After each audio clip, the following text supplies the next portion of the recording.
पीठासीन अधिकारी म्हणून विधिमंडळात आणि विधिमंडळाच्या बाहेर बोलताना पीठासीन अधिकाऱ्याला निश्चितच मर्यादा आहे. कारण याची व्याख्याच अशी आहे की पीठासीन अधिकारी तो न्यायाच्या भूमिकेमध्ये असतो. त्यामुळे कोणतंही मत व्यक्त करताना दोन्ही बाजूंचा विचार करून केलं तर अडचण कमी निर्माण होते. आणि जर आपण एखाद्या पर्टिक्युलर विषयामध्ये मत व्यक्त केलं आणि ते जर बायस असलं तर मग मात्र पीठासीन अधिकाऱ्याच्या भूमिकेबद्दल प्रश्न निर्माण होतो.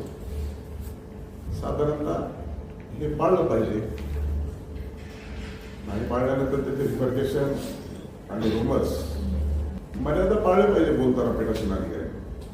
अशाच माहितीसाठी मराठी प्रिंट यूट्यूब चॅनलला सबस्क्राईब करा व नोटिफिकेशनसाठी बेल आयकॉनवर क्लिक करा.